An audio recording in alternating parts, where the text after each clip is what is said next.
semakin menarik, kita menuju ke narasumber yang ketiga. Ada Bang Tulus.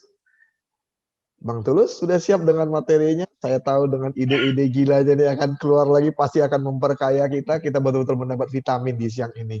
Dipersilakan Bang Tulus dengan materinya. Monggo. Terima kasih Pak Rudi. Kemarin waktu ke Makassar, Pak Rudi narasumber untuk kegiatan sosialisasi Undang-Undang Serah Simpan. Saya moderatornya. Sekarang kebalik nih, Pak. Saya sebenarnya lebih senang nyimak apa kata Pak Maman atau apa kata juga Pak Lasmo. Saya memang senang dengan teman-teman, dengan senior-senior yang sudah lama berkecimpung di dunia digital dan seterusnya, literasi. Saya sebenarnya belum bisa sih sebenarnya mau ngomong, tapi karena saya diminta untuk menyampaikan yang hari ini yang akan saya sampaikan, yaitu inovasi dari Dinas Perpustakaan Kota Makassar. Jadi mau tidak mau ya saya harus sampaikan secara teknisnya. Dan ini beda seperti yang Pak Lasmo. Kalau Pak Lasmo langsung ke buku digitalnya, tapi kalau di saya ini adalah sebuah media pengantarnya untuk mau membaca. Yang namanya inovasi ini adalah Dongkelor. Jadi ini adalah salah satu implementasi dari pemanfaatan teknologi yang ini ada karena pandemi. Seandainya nggak pandemi mungkin nggak muncul juga ini. Tapi alhamdulillah dengan adanya pandemi ini kita harus mau tidak mau sekarang kita harus semuanya bertransformasi ke teknologi. Izin share ya Pak Rudi. Yap, silakan.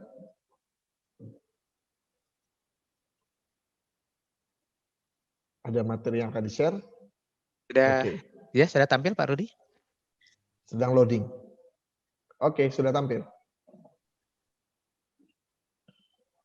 Ya, ini adalah inovasi sederhana sebenarnya ya dari Dinas Perpustakaan Kota Makassar yang namanya Dongkelor. Ya, itu adalah akronim dari dongeng keliling online dari rumah. Jadi sebelum Dongkelor ini ada, kami punya inovasi namanya Dongkel White Mobile Library. Jadi dongeng keliling bersama perpustakaan keliling yang offline.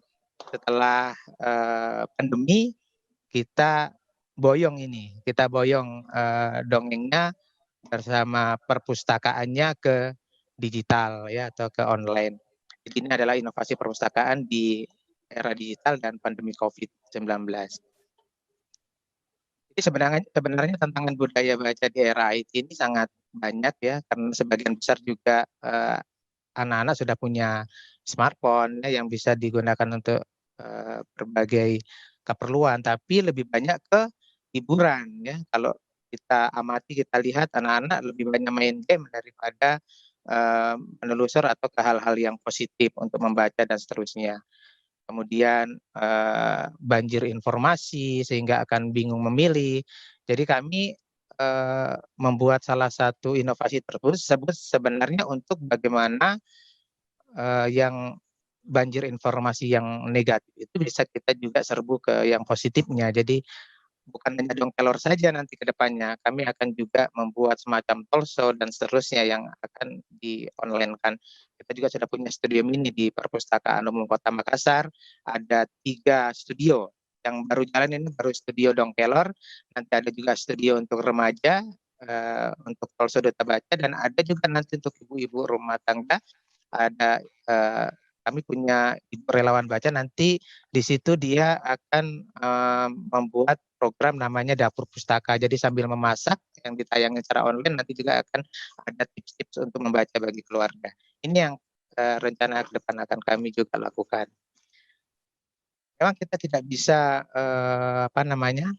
kita tidak bisa mundur lagi ke belakang karena ini dunia semakin maju. Jadi dulu kita mengenal buku ya mulai dari tulisan tangan, kemudian setelah ditemukan mesin cetak kita sudah melihat buku seperti yang sekarang ini semakin maju. Kemudian kita juga sudah menemukan lagi ya buku elektronik format digital, apa yang seperti Pak Lesmo buat ya melalui Pustaka Maya dan beberapa vendor lainnya untuk buku digital.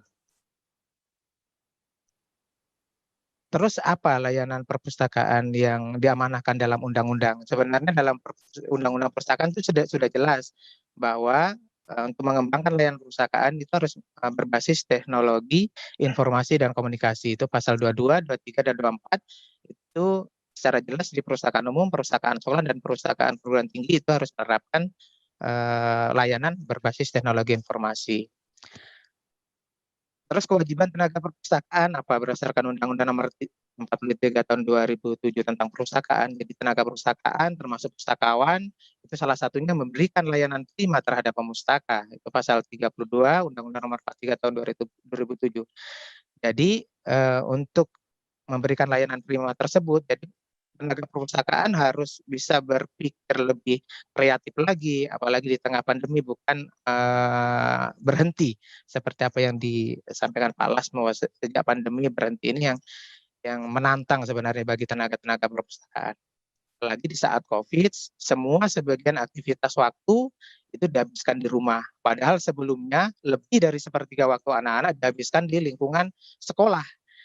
Jadi lebih dari 8 jam itu di lingkungan sekolah. Makanya sekarang kebalik ya, semuanya kembali ke rumah pada saat PSBB dan di pandemi kemarin ya, walaupun sekarang sudah ada dilonggarkan. Tetapi hal tersebut bisa menjadi tantangan sebenarnya bahwa haruslah semuanya itu beralih ke teknologi supaya masyarakat juga bisa menikmati layanan perpustakaan itu tanpa berkunjung tapi langsung lewat smartphone-nya masing-masing. Sebenarnya Dinas Perpustakaan Kota Makassar sudah punya program perpustakaan digital ya, tapi vendor lain Pak Lasmo. Kalau Pak Lasmo kan Pustaka Maya. Jadi kemarin kita sudah bermitra dengan Kubuku ya. Jadi di Indonesia kan sudah ada beberapa vendor perpustakaan digital, ada Kubuk, ada Gramedia ya, termasuk ada dari Pustaka Maya. Itu 2017 kita sudah rintis dan kita uji coba, alhamdulillah memang animo tinggi, tetapi kalau tidak dipromosikan terus itu menurun lagi karena saya selalu mengamati grafiknya, kalau kita promosikan lagi itu membaca lagi mereka. Nanti setelah itu kalau tidak dipromosikan lagi itu kurang. Jadi ini adalah tantangan dan salah satu cara kami makanya program kegemaran baca kami itu ada beberapa yang dilakukan termasuk untuk anak-anak, anak TK, SD, SMP, SMA, beberapa kegiatan dan salah satunya muncul yang program online ini yang baru satu, insya Allah akan juga nanti akan tumbuh beberapa program yang lain yaitu Dongkelor. Izin mudah-mudahan bisa ini saya putar video Dongkelornya, kalau enggak bisa. Silahkan, masih panjang waktu kok. Iya Pak. Sebenarnya ini video Dongkeler bisa disaksikan di channel YouTube di Dongkel Perpusling, karena linknya ini nggak bisa. Nanti bisa disaksikan di situ, saya lanjut saja. Jadi Dongkelor atau dongeng keliling online dari rumah ini adalah salah satu inovasi daerah teknologi dan lahir di tengah pandemi. Jadi ini Dongkelor lahir karena pandemi COVID itu bulan Maret. 1 bulan setelah itu, jadi di bulan April akhir tanggal 24 saya bersama teman-teman pendongeng, ada tim kreatif, ada 3 orang, ada Kak Mangga, Kak Isti, dan Kak Madia. Ini 3 pendongeng yang memang dekat dengan kami.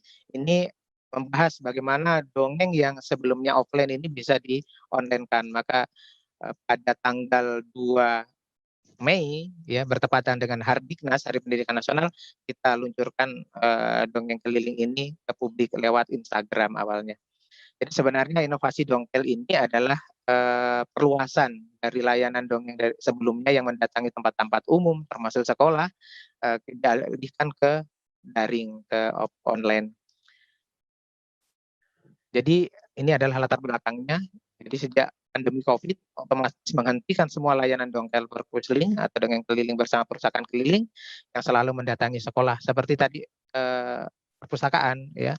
Jadi orang sedang takut lagi ke perpustakaan saat itu, makanya perpustakaan digital ya mau tidak mau harus mendatangi ke masyarakat itu, ke rumahnya masing-masing melalui smartphone. Kemudian pembinaan kegemaran membaca khususnya kepada anak-anak tidak boleh berhenti ya, tidak boleh berhenti, karena kata pakar pendidikan kan menumbuhkan budaya baca itu butuh 15 sampai 25 tahun. Yang kalau umpamanya terhenti itu kan bisa menjadi missing nantinya.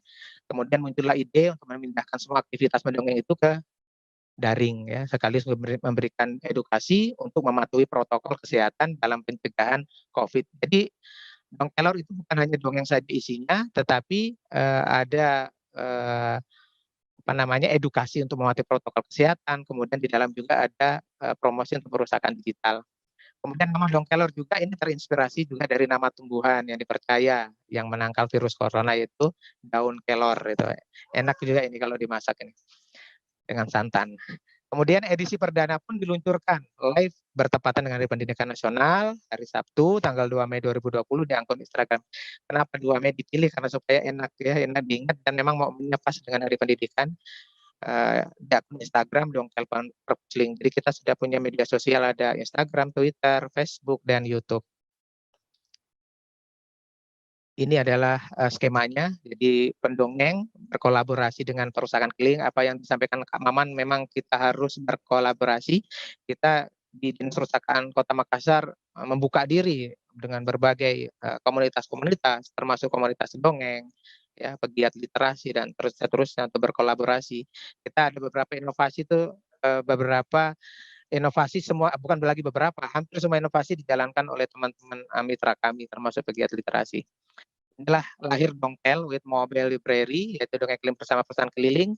Ini 2016 jalan, 2017 diapresiasi oleh Menpan sebagai top 9 inovasi. Kemudian dari sinilah muncul saat pandemi adalah Dongkelor ya. Jadi online di media sosial melalui Instagram, kemudian lanjut ke YouTube, dan alhamdulillah diapresiasi baru-baru ini oleh Kemenpan sebagai top 21 inovasi pelayanan publik penanganan COVID. Dan ini saya tidak duga juga ternyata Dongkelor ini bisa lolos menjadi salah satu top 21 inovasi oleh Kemenpan kategori pengetahuan publik. Ini keunikannya. Jadi kalau Dongkel with Mobile Library itu dia kan langsung ya offline mengunjungi beberapa titik kunjungan atau titik kumpul termasuk sekolah. Sebelum adanya Dongkel dulu ya perpustakaan kalau dibuka ya, kalau perusahaan keliling dibuka itu nggak ada yang daya tariknya. Jadi anak-anak atau masyarakat ya mungkin perlu saja, oh ada perpustakaan keliling mau membaca ya. Tapi kalau dengan adanya dongeng sebagai media pengantar, jadi anak-anak ini dari jauh dia berkerumun, apa ini. Jadi dia sebagai media atau daya tarik sehingga mereka banyak membaca dibanding yang sebelumnya yang membaca itu hanya sedikit.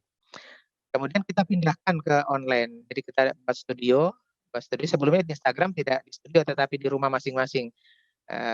Karena kita ingin ya Dongkelor itu tayang tanpa ada istilahnya masalah ya, karena harus lewat editing. Jadi kita harus edit juga. Kalau di Instagram live itu enggak editing, jadi enggak diedit. Kita takutnya nanti ada kata-kata yang kurang berkenan, sehingga kita edit lewat tim kreatif kami, sehingga apa yang ditayangkan di YouTube itu sudah melalui apa namanya saringan ya, sudah disaring. Jadi dongeng di perpustakaan itu sebagai media pengantar untuk menumbuhkan kegemaran baca. Ini ya isi dari Dongkelor. Jadi ada dongeng sendiri, ada 2 pendongeng. Kalau di Instagram kemarin itu cuma 1 dengan host, sekarang ada 3 ya, ada 3 dengan hostnya, jadi 2 pendongeng. Kemudian ada edukasi COVID, kemudian ada promosi perpustakaan digital melalui e-Pustaka Kota Makassar sebagai pengganti layanan perpustakaan konvensional. Jadi kalau Dongkel with Mobile Library itu membawa perpustakaan keliling, kalau di Dongkelor itu membawa perpustakaan digital. Nah, jadi sekarang sudah episode ke-28 dan kita sudah ada 4 episode yang antri untuk tayang. Jadi Dongkelor ini sebagai amanah ya juga untuk bagaimana mencerdaskan atau membudayakan kegemaran membaca di masyarakat. Jadi menurut hasil penelitian bahwa ternyata kecerdasan anak itu tidak dapat tumbuh dengan sendirinya, tetapi perlu ada rangsangan, salah satunya dengan mendengarkan dongeng. Ini kata pakar psikolog Bapak Dr. Seto Mulyadi. Ini eh, ekspresi dari pendongeng. Mungkin bertanya, kenapa Dong Kelor tidak memanfaatkan media animasi ya di YouTube? Karena beberapa tayangan yang sudah saya lihat dongeng di YouTube itu kan pakai animasi.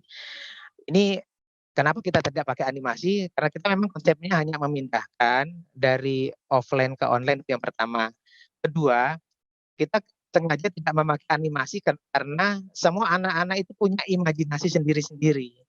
Jadi kalau dikasih animasi itu patronnya kan satu saja. Jadi nanti pikirannya anak-anak kan sama. Oh ternyata benda ini bentuknya begini. Tapi kalau dia hanya mengandalkan kekuatan karakternya pendongeng, itu anak-anak akan berbeda imajinasi sehingga dia akan bisa mengembangkan imajinasinya masing-masing. Dan dongeng juga bisa mengenalkan banyak kosakata aktivitas yang penting dalam menumbuh kembangkan seorang anak. Jadi dongeng merupakan permainan, satu hal yang sangat penting dalam pembentukan individu dan seterusnya. Karena dengan mendongeng itu, dengan mendengarkan dongeng, anak-anak bisa merasakan kesenangan, ya, petualangan, ketegangan, dan fantasi. Ini, jadi kekuatan dongeng ini contoh gambar ya. Jadi setelah didongeng, ini Pak Rudi, perpustakaannya ludes nih, dipanjati mobil perpustakaan keliling. Itu pada saat offline. Tapi pada saat online, saya mendengar informasi ya penontonnya dongeng itu kan bukan saja Makassar ya, bahkan sampai Malaysia dengar dongeng juga ya, dari Malaysia ya, dari luar Makassar juga. Bahkan ada yang beberapa daerah menyampaikan bahwa ini dongeng sangat ditunggu-tunggu sama anak-anak di rumahnya dan di sekitarnya. Jadi kesenangan yang dirasakan saat mendengarkan dongeng kemudian akan menumbuhkan perilaku membaca. Inilah yang kami harapkan ya, dengan dongeng ini anak-anak nanti mau membaca e-book ya, mau membaca buku digital. Jadi ada rangsangan. Jadi kalau dari penyedia perpustakaan digital menyediakan buku digitalnya, kami juga bagaimana ya, selain menyediakan buku digital, kami berupaya merangsang mereka untuk mau membaca di perpustakaan digital kami atau melalui e-Pusnas dan seterusnya. Ini adalah salah satu studio kami di perpustakaan umum. Jadi beginilah kalau anak-anak sudah mendengarkan dongeng, ya langsung banyak membaca. Ini gambar yang di sebelah kiri saya ini sedang mendengarkan dongeng. Dia langsung ambil buku, membaca bersama ya di depan kelasnya masing-masing. Jadi kekuatan dongeng ini bisa menunjukkan bahwa dongeng dapat menjadi sarana yang efektif dalam menumbuhkan serta meningkatkan kegemaran baca. Ini dari psikolog ya dari UNM Bu Eva ya, menyatakan bahwa dengan menyertakan dongeng di layanan perpustakaan yang membuat anak-anak tertarik sehingga secara psikologis, jadi psikologis ini menjadi modal bagi mereka untuk meningkatkan kegemaran baca, mencintai buku, dan yang paling penting adalah dekat dengan perpustakaan. Ya, makanya untuk kita itu perpustakaan Kota Makassar itu selalu ingin lebih dekat dan sahabat. Ini kekuatan dongeng juga menurut sebuah penelitian bahwa korelasi yang signifikan ya antara dongeng yang berkembang pada suatu bangsa dan kejayaan yang diraih oleh bangsa tersebut. Jadi David mengatakan suatu negara yang memiliki cerita-cerita anak dengan sikap positif untuk meraih keberhasilan, menunjukkan adanya pertumbuhan ekonomi yang tinggi. Ternyata bisa meningkatkan ekonomi juga ini, Pak Rudi. Ya ini ya. Alhamdulillah dong Keller ya. Ini bisa tidak sangka terbukti dan mendapatkan pengakuan. Jadi bukan saya sendiri ya yang bicara, tetapi ini sudah diakui ya. Pada tanggal 1 Juli Dong Keller dinyatakan memenuhi kriteria inovasi penanganan COVID-19 dari lebih 1.200 inovasi penanganan COVID.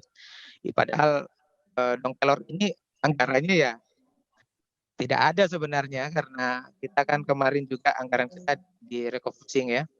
Kita nggak punya anggaran yang banyak, tetapi memang pengabdian para pendongeng inilah yang bisa mengalihkan dongeng offline ini ke online.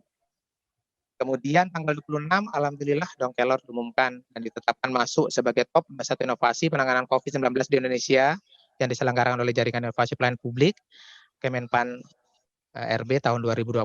Dan kemarin tanggal 25 November Bapak Doni Monardo ya BNPB ya didampingi oleh Menteri Pan RB menyerahkan hadiahnya kepada menyerahkan plakat ya kemudian piagam kepada Bapak Sekretaris Daerah Kota Makassar.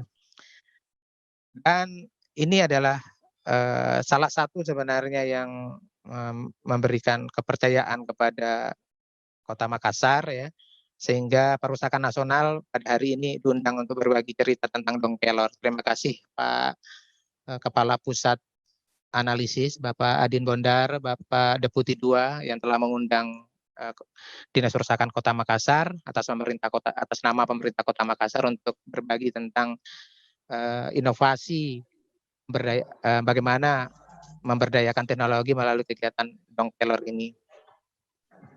Jadi mungkin itu saja Pak Rudi, dan sebelum saya akhiri, inilah 6 inovasi Dinas Perpustakaan Kota Makassar.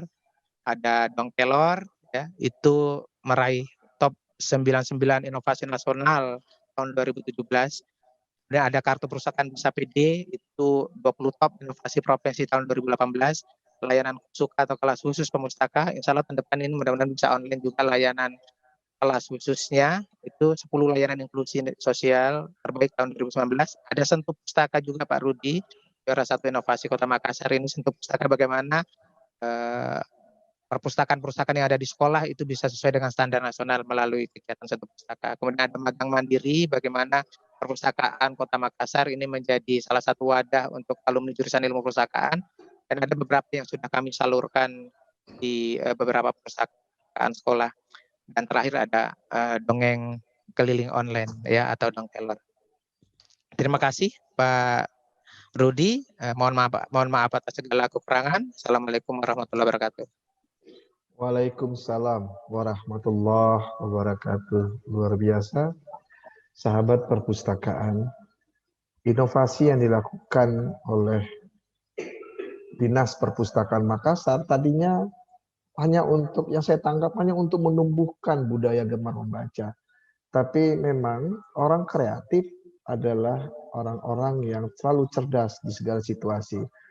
Pandemi tidak menghentikan langkah dari teman-teman di Dinas Perpustakaan Makassar untuk terus mengembangkan kreativitasnya. Mereka membawa Dong Kelor ke dalam platform digital.